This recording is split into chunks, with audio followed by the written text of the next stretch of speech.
طلع البدر علينا من ثنيات الوداع وجب الشكر علينا ما دعا لله داع أيها المبعوث فينا جئت بالأمر المطاع.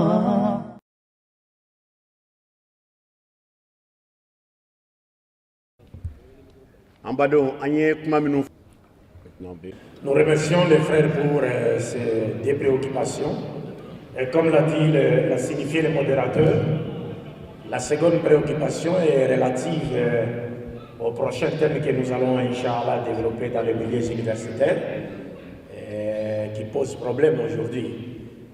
L'islam, nous avons le devoir sacré, n'est-ce pas, d'innocenter l'islam et de montrer que l'islam n'a rien à voir avec toutes ces choses. Mais nous connaissons également les gens qui sont derrière ça, par la grâce de Dieu. Et par rapport aux élections, je n'aime pas trop intervenir par rapport aux questions relatives aux élections en Afrique. Parce que vous savez, en Afrique, il y a une blague qu'on trouve sur Internet. Une blague entre un Américain, un Européen et puis un Africain. L'Européen disait à l'Américain et à l'Africain que chez nous, lorsqu'on organise les élections, les soirs on a déjà les résultats. Et l'Américain a dit, ah ben, votre technologie est encore en retard. Chez nous en Amérique, pendant que les gens votent, nous savons qui est en avance et qui est en retard. Et l'Africain a dit, mais votre technologie est vraiment faible. Chez nous, c'est avant les élections déjà, on connaît déjà qui va gagner. Donc, vous comprenez un peu. Vous comprenez un peu, c'est pourquoi je n'aime pas trop intervenir aux questions relatives aux élections en Afrique et ainsi de suite. Mais sauf que ce que nous ne pouvons que dire, c'est retourner à nos valeurs musulmanes. Nos valeurs musulmanes. Vous savez, le Mali, c'est un pays en consonance musulmane. Et en islam, il y a une règle qui a été fixée par les dirigeants. Pour les dirigeants. Une règle qui a été fixée pour les dirigeants. Nous avons vu lorsqu'Abou Bakr a été élu calife, qu'est-ce qu'Abou Bakr a dit à ses frères? Abou Bakr a dit à ses frères, je ne suis pas le meilleur d'entre vous, mais Dieu a voulu que je sois qui? Je sois élu calife. Et cela, tout Malien aussi peut le dire, même le président de la République, il peut dire à tous les Maliens, je ne suis pas le meilleur d'entre vous, mais le destin a voulu que je sois président de la République. Mais ce qui reste à faire, c'est quoi? Abou Bakr a dit aux musulmans, alors si vous me voyez faire les biens, encouragez-moi dans les biens. Et si vous me voyez aller vers le mal, alors arrêtez-moi, stoppez-moi. Montrez-moi que je veux faire un chemin qui n'est pas bon. Sinon, si vous me laissez continuer sur ce chemin-là, et que nous tous, nous allons faire quoi? Tomber dans les mal. Est-ce que vous comprenez? Donc il y a des règles comme ça, qui sont universelles et éternelles pour nous les musulmans, et nous devons, surtout les gens qui sont autour de la ceinture de nos chefs d'État ici en Afrique, ils doivent toujours être imprégnés de ces valeurs-là pour pouvoir rappeler à nos dirigeants, n'est-ce pas, leur devoir vis-à-vis de Dieu et leur devoir vis-à-vis de la population. Parce que moi, personnellement, je me dis, par exemple, en Afrique, moi, personnellement, je me dis, en Afrique, ici, on n'a même pas besoin de l'alternative au pouvoir. Moi, personnellement, je dis ça. Si seulement les présidents africains vont travailler pour leur population, véritablement, nous, on n'aura même pas besoin de les changer. Vous travaillez bien pour la population. Ça dit, même votre enfant peut vous hériter. Mais si vous ne travaillez pas bien pour la population, qu'est-ce qui va arriver? Regardez aujourd'hui ce qui se passe en Chine. Les Chinois viennent de donner un exemple. Non, leur président travaille bien. Maintenant, finalement, les Chinois disent, après Mao, il n'y a eu jamais de président qui a travaillé comme celui-là. Ils lui donnent même l'opportunité de rester au pouvoir jusqu'à sa mort. En Afrique, ici, nous avons seulement besoin des œuvres. Que les gens mangent bien 3 fois par jour, qu'ils fassent étudier leurs enfants, qu'ils se soignent facilement. Si quelqu'un veut voyager, il voyage, ainsi de suite. C'est ce qui nous préoccupe, c'est tout. Et aussi, pour finir, et aussi nos dirigeants à nous, pour nous les musulmans, il nous est interdit à nous les musulmans de se soulever contre les dirigeants. Ce sont les enseignements islamiques. En islam, on ne peut se soulever contre un dirigeant que lorsqu'il fait des choses qui sont du kufr, de la mécréance, et qui est clair, et nous avons une preuve que ce qu'il est en train de faire, c'est de la mécréance. Mais tant qu'il ne fait pas quelque chose qui apparaît comme état de la mécréance et en contradiction avec les principes de l'islam, chez nous en islam, on n'a pas de raison de se soulever contre les dirigeants, sauf que nous avons le noble devoir de leur rappeler leur devoir vis-à-vis de Dieu et vis-à-vis de la population dont ils ont la charge, n'est-ce pas, de gouverner. Et ce n'est pas par hasard, parce que tout pouvoir vient de Dieu, mais toute pensée ne vient pas de Dieu. Allah Akbar. Alhamdulillah.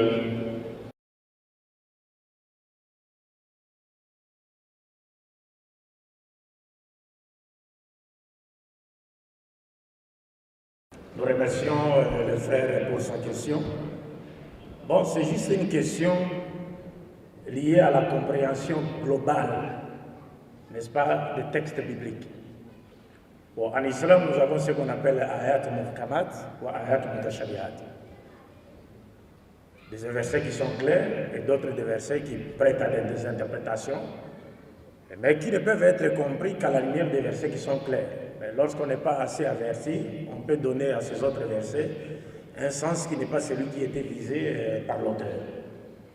Donc comme le frère l'a dit, il y a déjà un verset clair dans lequel Nabi Isa, alayhi salam, dit qu'il n'a été envoyé qu'aux brebis perdues de la maison d'Israël. Ça, c'est un verset qui est clair. Et le Coran est allé dans le même sens. Wa rasulan ila bani Israël.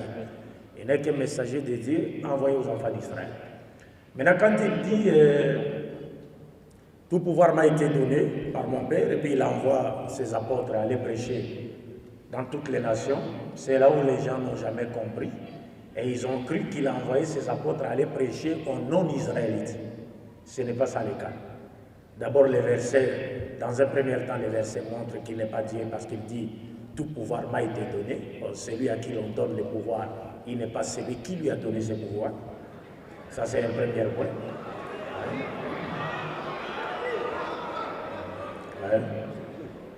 Donc, on ne peut pas comparer le Premier ministre avec le président Ibeka qui lui donne le pouvoir.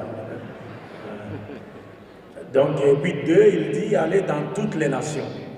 Alors là, les gens n'ont pas compris, ils pensaient que j'ai eu à faire des échanges avec nos frères pasteurs au Congo comme ailleurs, qui n'ont pas saisi l'esprit théologique de cet enseignement du Christ, qui est pourtant plus que clair. Parce que pour connaître l'essence qui était visée par Nabi Isa, il fallait chercher à connaître au préalable les champs de la mission des apôtres après avoir reçu de lui cet ordre.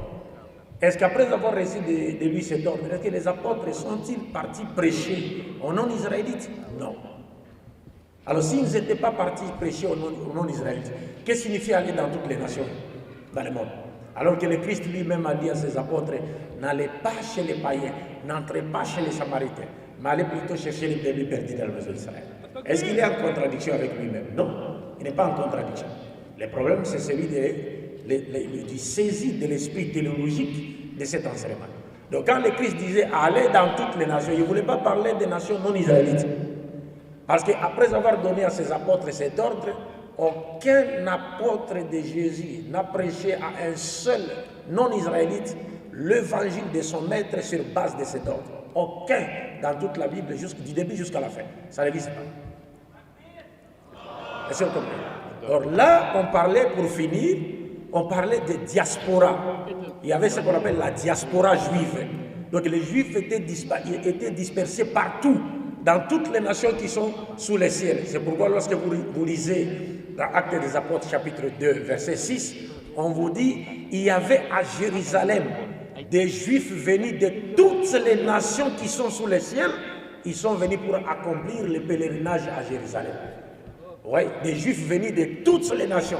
Et c'est vers ces juifs-là que Jésus-Christ avait envoyé ses apôtres, car aucun de ses apôtres n'a prêché son évangile à un seul païen sur base de cet ordre-là. C'est encore à développer, mais là, ça aurait été mieux que je sois en face de quelqu'un qui est de l'autre côté pour pouvoir bien... ça va. D'accord.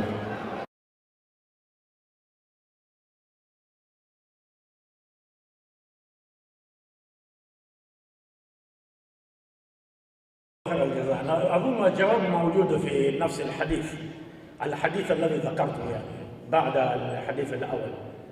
الرسول صلى الله عليه وسلم قال فيه عليكم بسنتي وسنة خلفاء الراشدين المهديين. هذا هو solution كما تريد يعني. C'est ça la solution, il n'y a pas une autre solution. La solution a été donnée. Donc les frères a demandé, ils posent la question. Il dit, le prophète a dit, la cause de notre faiblesse dans les derniers temps, ça sera le wahm. Alors les Sahaba lui ont demandé, Wama al wahm, c'est quoi le wahm au prophète de Dieu? Il a répondu, Hubbul hayat, ou bien dans d'autres riwayas, Hubbul dunya wa karahiyatul maut. C'est-à-dire l'amour du monde et la crainte de la mort. Est-ce que vous comprenez? Alors, l'amour du monde et la crainte de la mort nous détournent de quoi? Nous détournent de nos vraies valeurs spirituelles et morales de l'islam. Lorsqu'on se détourne de ces valeurs pour l'amour du monde, nous finirons par devenir quoi? Par devenir faibles. Et ceux qui ne sont pas des musulmans et qui nous en veulent, ils peuvent faire de nous tout ce qui leur semble bon. Parce que simplement, et puis eux aussi de leur côté, ils œuvrent, ils s'acharnent à nous placer dans cette condition-là, cette condition de faiblesse. Alors le prophète a donné une seule solution. Quand il dit فَإِنَّهُ مَنْ يَعِيشُ مِنْكُمْ فَسَيَرَى اخْتِلَافًا كَثِيرًا, quand il dit celui parmi vous qui vivra verra beaucoup de contradictions entre les musulmans. Regardez, même au Mali ici, il y a des contradictions entre les musulmans. Chez nous là-bas, c'est la même chose. Et tout cela est arrivé parce que c'est l'objet de la prophétie. Quand cela arrive, ça nous montre que le prophète Mohammed est véridique. Parce qu'il a dit cette chose, il a annoncé cela et la chose est arrivée. Regardez, le prophète nous dit, il arrivera un moment où vous verrez des femmes habillées, mais elles sont nues. Mais ça arrive aujourd'hui, non? Même des filles musulmanes ont emboîté les pas aux filles koufars. Même des filles musulmanes commencent à s'habiller d'une manière dévergondée. Donc le prophète dit, vous verrez des femmes habillées, mais elles sont nues. C'est-à-dire, de par leur façon de s'habiller, leur corps est exposé, leur partie est exposée. Parce que nous suivons une certaine culture qui n'a rien à voir avec la culture que Dieu attend de nous sur le plan vertical et horizontal. C'est l'objet de la prophétie. Le prophète nous dit encore, vous suivrez les gens du livre pas à pas, vous les suivrez. Dans tout ce qu'ils feront, on commence à célébrer leurs fêtes. La Noël est à livre, les musulmans célèbrent ça. Non, les chrétiens, comme je l'ai toujours dit, ils ont le droit de célébrer leur fête de Noël. C'est leur fête. Ils ont le droit de célébrer la fête de Nouvel An. C'est leur fête. Mais ça, ce ne sont pas des fêtes islamiques. Parce que ce sont des fêtes à l'origine qui véhiculent des idées qui sont contraires à la doctrine du monothéisme pur. Mais ils ont le droit de le faire, là, comme dit nous, comme Moliati. Et même si un chrétien travaillait chez un musulman et voulait aller célébrer sa fête de Noël, mais il a le droit d'aller la célébrer. Parce que c'est un chrétien, ça fait partie de la fête de sa religion. Mais pour les musulmans, cela n'est pas permis. Alors, donc la solution a été donnée par le prophète lui-même. Il dit, alaykum bi sunnati wa sunnati al-khulafa ar-rashidin al-mahdiyin min ba'di. La seule solution pour nous les musulmans, la solution qui pourra nous faire retrouver l'honneur qu'avaient les musulmans de l'époque prophétique, c'est le retour vers les vraies valeurs spirituelles et morales de l'islam. C'est-à-dire que quelqu'un ne nous invite pas à aller s'associer à lui dans quelque chose qui ne trouve pas de fondement dans l'islam. Que nous n'encourageons pas quelqu'un dans une pratique qui n'a rien à voir avec l'islam. Même si apparemment cette pratique peut être bénéfique. Même si elle est apparemment bénéfique. Mais étant donné que cette pratique ne trouve pas son compte dans les enseignements islamiques, cette pratique sera la cause de la faiblesse des musulmans. Parce que Dieu n'a pas donné son crédit à cette pratique-là. Donc la solution a été clairement donnée aux musulmans. Je termine en vous disant, vous pouvez voir aujourd'hui même un musulman, il peut se dire de Ahl Sunna wal Jama'a. Un musulman, il se dit sunnite. Mais vous pouvez aller dans son magasin. Il vend les collants, il vend les kenzo, il vend les trucs. Mais il se dit Ahl Sunna wal Jama'a. Et il va à la mosquée, il prie. Mais c'est lui qui est en train d'aider les armées du diable à polluer la morale dans la société malienne. À cause de quoi? À cause de l'argent. Au bout de dunya, il aime le monde, c'est tout. Il continue à aider les gars. Salam alaikum.